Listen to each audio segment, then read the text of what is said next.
Welcome to Sravani's media. మాజీ మంత్రి బాలినేని శ్రీనివాసరెడ్డితో AP deputy CM Pawan Kalyan cinema తీస్తారా లేక బాలినేనికి పవన్ సినిమా చూపిస్తారా? ఇప్పుడు ఇదే చర్చ అటు బాలినేని అభిమానుల్లో ఇటు రాజకీయ నాయకుల్లో జోరుగా జరుగుతోంది. పదవులు పొందిన వారిని అభినందించే కార్యక్రమంలో పవన్ కళ్యాణ్ పాల్గొన్నప్పుడు బాలినేని శ్రీనివాసరెడ్డిని జస్ట్ ఓ పలకరింపుతోనే సరిపుచ్చారు. ఆయనే కాదు, వేరే పార్టీల్లో ఒక వెలుగు వెలిగి ఇప్పుడు జనసేనలో ఉన్నవారు దిక్కుతోచని స్థితిలో ఉన్నారనే మాట బాగా వినిపిస్తోంది. నాకు ఉచితంగా ఒక సినిమాలో నటిస్తానని పవన్ కళ్యాణ్ హామీ ఇచ్చారని బాలినేని శ్రీనివాసరెడ్డి జనసేనలో చేరినప్పుడు గొప్పగా ప్రకటించారు.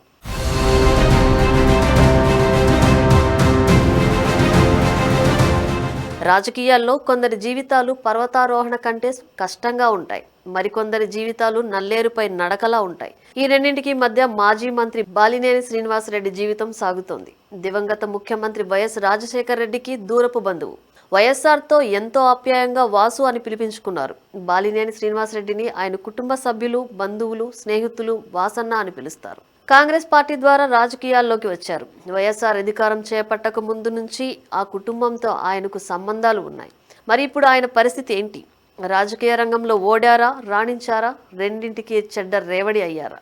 బాలినేని శ్రీనివాసరెడ్డి జగన్ పార్టీని వీడి జనసేనలో చేరారు. ప్రస్తుతం ఆయన హోదా సాధారణ కార్యకర్త. 2 రోజుల క్రితం జరిగిన జనసేన పదవీ బాధ్యత కార్యక్రమంలో అలా పవన్ కళ్యాణ్ కు కనిపించిన బాలినేని తనకు కూడా పార్టీలో ఏదైనా పదవి రాకపోతుందా అనే చిరు ఆశతో ఉన్నారు. ఇప్పటికే పార్టీలో సీనియర్లుగా ఉన్న వారిని కాదని బాలినేనికి ప్రకాశం జిల్లాలో ఏ పదవి దక్కుతుందో అనేది పలువురిలో చర్చకు దారితీసింది. ఇలా ఎలాంటి నాయకుడు ఇప్పుడు ఎలా ఉన్నాడు అనేది బాలినేని మిత్రులు, సహచరులు, బంధువులు అంటున్న మాటలు. అయితే బాలినేనికి పవన్ కళ్యాణ్ బలమైన హామీ ఇస్తేనే పార్టీలో చేరి ఉంటారనే చర్చ జరుగుతోంది.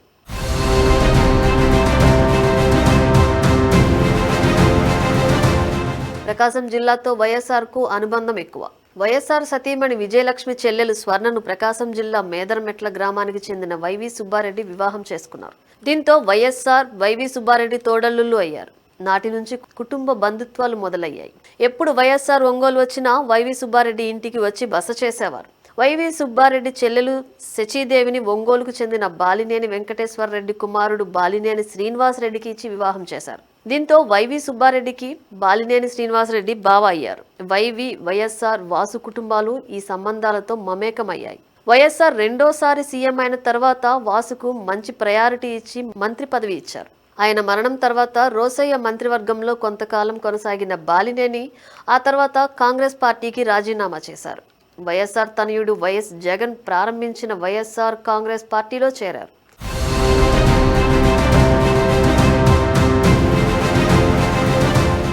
జగన్ చిన్నాన్న వైవి సుబ్బారెడ్డి కుటుంబం ద్వారా బంధుత్వం కలవడం వల్ల వైఎస్ఆర్ కుటుంబంలో ఒక వ్యక్తిగా వాసు మమేకం కావడంతో అడుగులు ముందుకు పడ్డాయి. జగన్ ఓదార్పు యాత్ర సందర్భంగా వారి మధ్య బంధం మరింత బలపడింది. దీనికి వైవి సుబ్బారెడ్డి కుటుంబం కారణం కూడా. అయితే బాలినేని శ్రీనివాసరెడ్డి కూడా విద్యార్థి దశ నుంచి రాజకీయాల్లో చురుగ్గానే పాల్గొన్నారు. వైఎస్ ప్రభుత్వంలో మంత్రిగా పనిచేసిన బాలినేని శ్రీనివాసరెడ్డిని మంత్రివర్గ పునర్నిర్మాణంలో తొలగించాల్సి వచ్చింది. అదే సమయంలో ప్రకాశం జిల్లా ఎర్రగొండపాలెం నియోజకవర్గ ఎమ్మెల్యే మంత్రి ఆదిమూలపు సురేష్ను మాత్రం మంత్రిగా కొనసాగించారు. తనను మంత్రి పదవి నుంచి తొలగించడం, సురేష్ను కొనసాగించడం బాలినేనికి మింగుడు పడలేదు. పైగా పార్టీ నిర్మాణం, 2024 ఎన్నికల్లో సీట్ల కేటాయింపు విషయాల్లోనూ బాలినేని మాటకు వైఎస్ జగన్ విలువ ఇవ్వలేదు.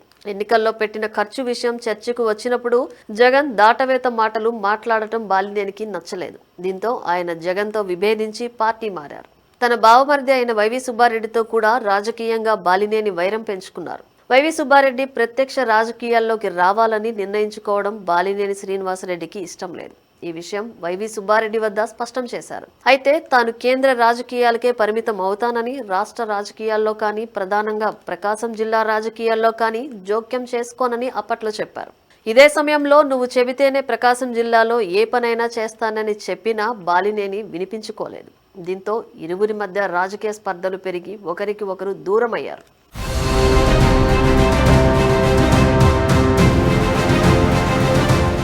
ప్రకాశం జిల్లా ఒంగోలు నియోజకవర్గానికి చెందిన బాలినేని 1987లో యూత్ కాంగ్రెస్ ద్వారా రాజకీయ ప్రవేశం చేశారు.